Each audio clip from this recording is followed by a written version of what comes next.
How do you condense 5 years into 20 minutes? I don't know, but I'm about to try.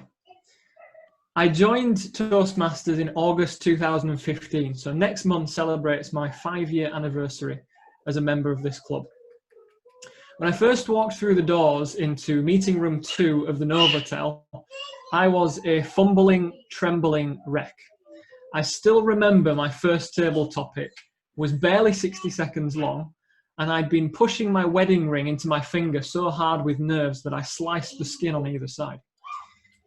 If you can start from somewhere like that and come 5 years in the making into what I hope now is a fairly comfortable speaker, how do I summarize the experiences, the mentoring, the feedback, the principles I've picked up over 5 years in 20 minutes and present it to you in a way that will help make you a better speaker, whether you've been speaking for 2 days or 20 years?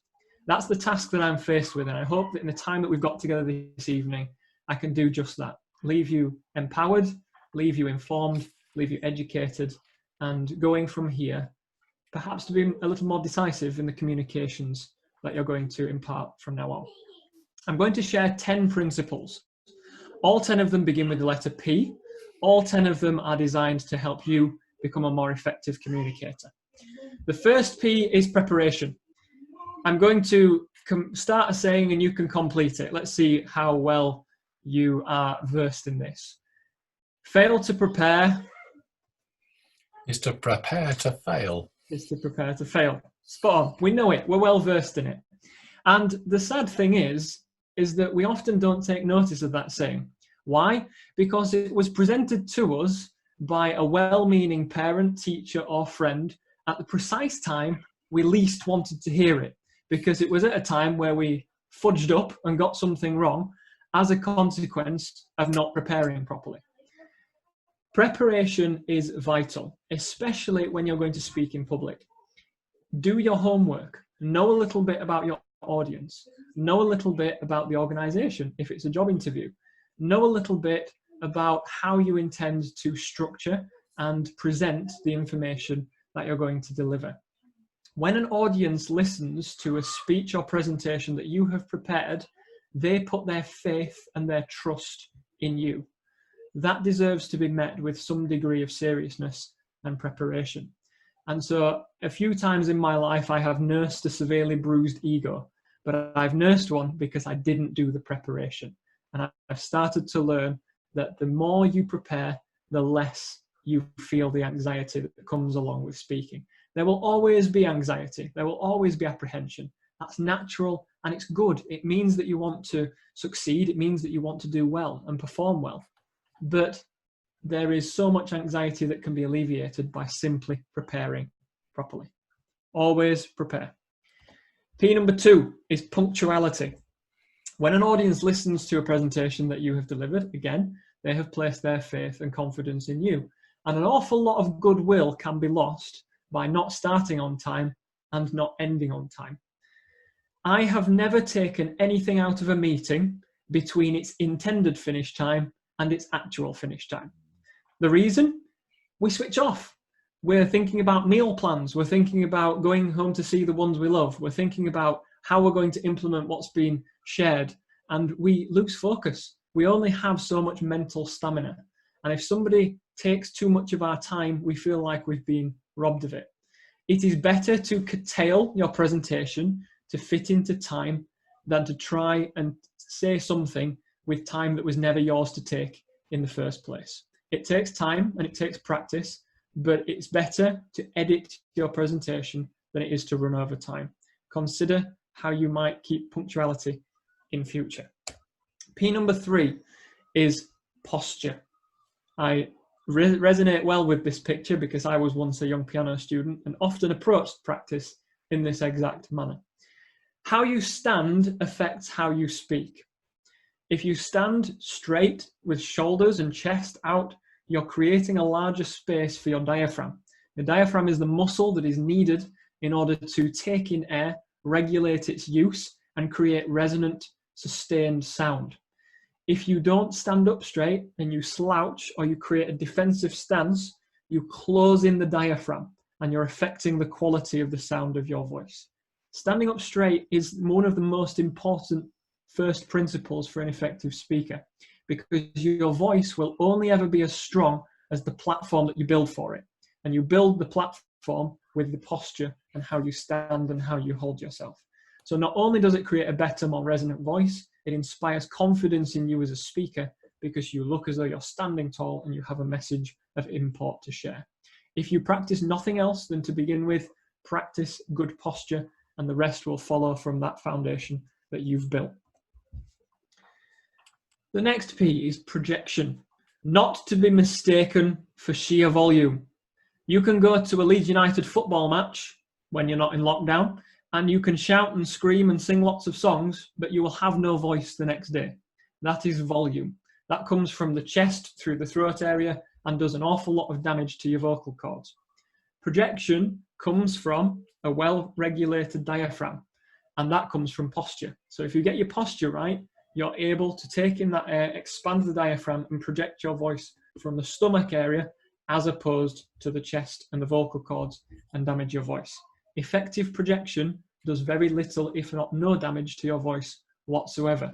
That's why so many actors and professional singers do so many vocal warm-up exercises to train their breathing and their diaphragm, so that when they hit the high notes or they're blasting out at top range, they can do it effectively without damaging their voice. I recommend a couple of quick breathing exercises for you to try next time you're getting ready to prepare a presentation. One is that you breathe in for 5 and out for 7, and that allows you to take in maximum air and release the diaphragm all the way down, and then take in air in a regulated fashion. The other is that you can breathe in for 4 and out for 4, but you have to push all the air out in 4. So again, you're regulating, but this is a steadier breathing pattern designed to help you combat nerves. Both of those I found to be immensely useful in my own preparations, both to train my diaphragm and to settle down my nerves. But vocal projection is vitally important for people to hear your message, even at the very back of the room. The next P is positioning. It's always good to start a speech from center stage, but once you've started, you can go anywhere you like, as long as you move with purpose. And this is something that I've had to learn over the 5 years, and I've often been pulled up for in my speeches, and something I've had to improve consciously. You can create a narrative just by the way that you move around the stage. If you want to create a timeline for your speech with past, present, and future, that's one way of doing it. That's not the only way. You could create characters or scenes in a story, and you can leave them in different parts of the stage. But where you are positioned is powerful for your narrative and allows you to engage with all corners of the room and all members of the audience.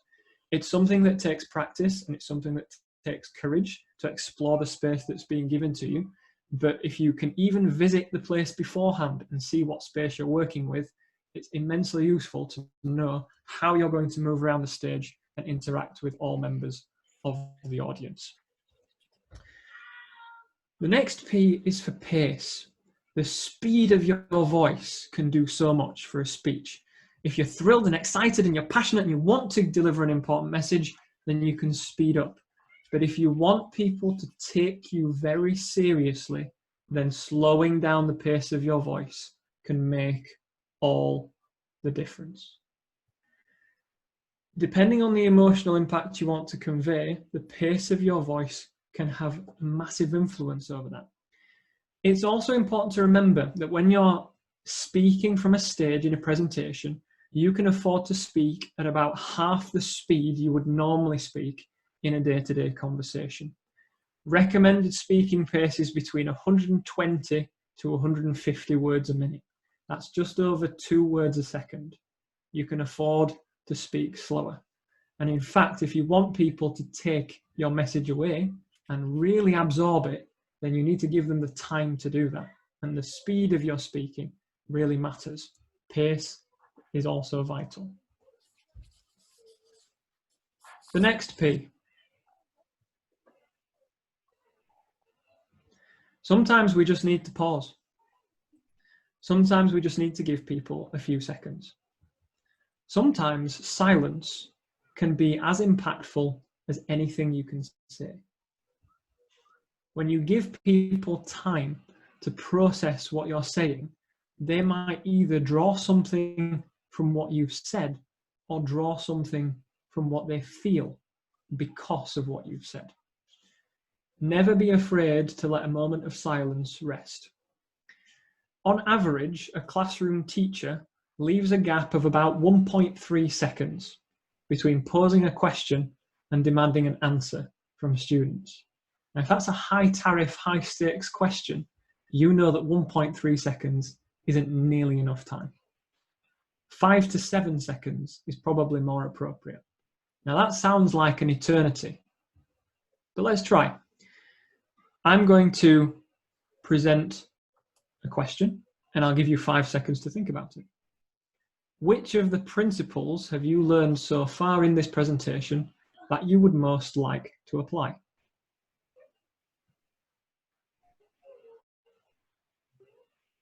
Now that felt like a very long time, didn't it? Not to you, it did to me. But as a speaker, you can afford to leave a little bit more time for people to process. Never forget the importance of a well-meant pause. Number 8 is parlance. Parlance is another word for the language that we use. And I was taught this principle very powerfully in a single sentence when somebody said to me, if you wouldn't phrase it that way when you said it to one person, why the hell would you say it to an entire audience? That's a really interesting point. If you wouldn't say it that way to one person, why would you say it to a room full of people? Sometimes if we choose deliberately obscure language, we can alienate and frustrate our audiences. Simplicity and clarity of language is best for people who want to absorb as much of our message as possible. It's also important to consider that not everybody we're speaking to will be familiar with all the terms that we use or even speak English as a first language. It's important and it's critical that we include everybody in our presentation. And we can do that very simply by choosing to use words and images and comparisons that our audience will likely be familiar with. It's something to consider that when we are editing our presentations, do we really feel that all our audience members will be familiar with the words that we're using? If they're not, do we need to define them or do we need to change them? Practice, practice, practice, said my mum when I was learning to play the piano, and she was damn right. The more that I practiced, the better I got. And it's the same with speaking. The difficulty that we have is that sometimes we feel like we're not doing well enough. We feel like a presentation didn't go well. We feel like there were elements of it that we weren't happy with or that we'd want to change. That's fine. Give ourselves a chance to change them. We can only do that if we continue to practice. I had a conversation with somebody some time ago who had an experience with public speaking and who didn't feel that experience went well. And so they decided to try again 12 years later. It's too long. If you fall off the bike, it might hurt a bit. That's understandable. But does that mean you should put the bike away and never try and practice riding it again? Absolutely not. Of course, we need recovery time from setbacks. We're human. It's part of our character. We need resilience and sometimes we get discouraged. But the more often we're willing to get back up and practice, the quicker we are at becoming proficient at something. Never be afraid to practice. Never be afraid to get back on the bike. And the final P is to ponder.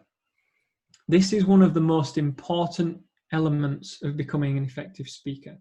If you don't honestly reflect on what's taken place, you're so unlikely to improve.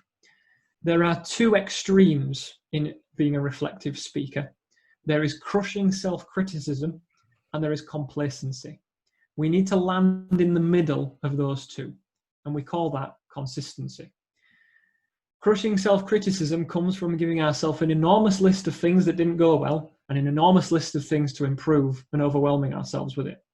Complacency comes from giving ourselves an enormous list of what went right and thinking that we don't need to improve anything. Whenever I deliver a presentation, I take away one thing that I feel proud of, and I take away one thing that I need to improve. You might be familiar with another format of feedback where that strategy is applied. One thing that's gone well, one thing that they would need to improve. And as long as you always take away one thing that you can pat yourself on the back for, and one thing you can give yourself a kick up the backside for, then you're always going to improve. You're always going to make sure that you're never crushing yourself with criticism, but never relaxing with complacency. There's always the right amount of focus there. In 5 years of being a member of this club and 5 years as a member of the speaking community, these are 10 principles that I have learned. Experience upon experience, choice upon choice, decision upon decision, element of feedback upon element of feedback. These are principles that I now try to embed into my speaking practice, and I am infinitely better for it. Do I get them all right all the time? Absolutely not. Have I got them all right this evening? Absolutely not. But next time I give a speech, maybe I'll be a little bit closer, and hopefully next time you give a speech, you'll be a little bit closer too. Thank you.